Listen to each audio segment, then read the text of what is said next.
I am sorry सेतिबे मते क्षमा कर दियो ना भूल मो भूल पर तुम कल क्षमा मांगछ बरं मो भूल आई एम सॉरी भौणी मते क्षमा कर दियो मो कान तो रुचि मते क्षमा कर दियो आई एम वेरी सॉरी भौणी आई एम वेरी सॉरी ना भाई तुम कल की कान धरछ मो तुमको धोकै गेली आई एम सॉरी सेतिबे मते क्षमा कर दियो भौणी मो भूल पर तुम काहे क्षमा मांगछ आई एम सॉरी भौणी आई एम वेरी सॉरी हे भगवान ए तुम केमिति बुझिबो मो परे तुमको धोकै गेली आई एम सॉरी सेतिबे मते क्षमा कर दियो ना भौणी मो भूल पर तुम काहे क्षमा मांगछ आई एम सॉरी भौणी आई एम वेरी सॉरी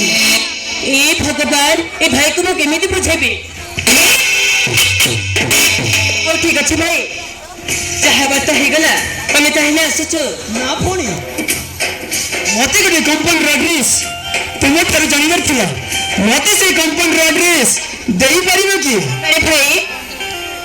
ए शहर तो अनेक गुड़ी कंपनी अच्छी तुम कौ कंपनी कथा कह अच्छा कहला से कंपनी रो नाटक हाँ भौणी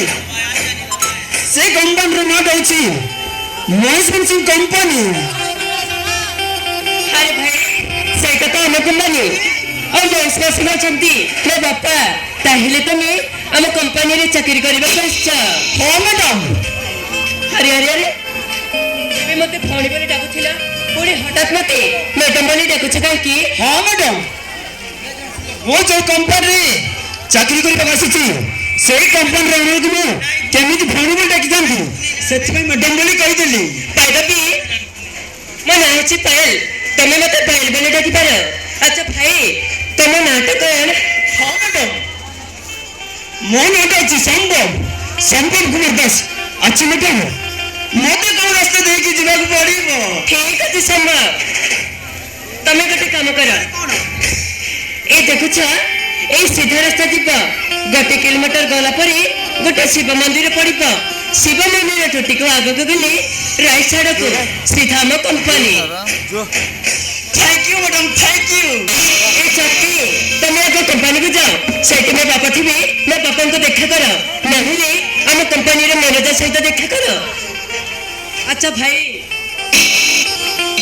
तुम मोबाइल नंबर मते देथ मैं तुमको मिस कॉल कर देती कंपनी रे ताबे के प्रॉब्लम हो मते कॉल करबो मैं सब प्रॉब्लम सॉल्व कर देबी ठीक अछि मैडम अरे ठीक अछि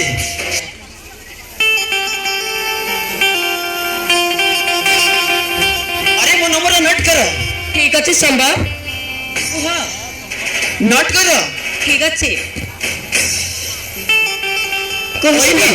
हो को ताहले वो नंबर नोट करो 8857 अरे अरे अरे तुम मनुष्य न कंप्यूटर अरे बाबा टिके हस्ते कुआ ठीक अछि भौणी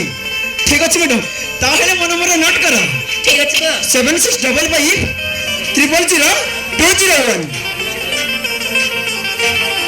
ठीक अछि संभव मैं तुमको मिस कॉल कर देछि देखो सेटा अछि मो नंबर एबे तुम आसी पारो ठीक अछि मैडम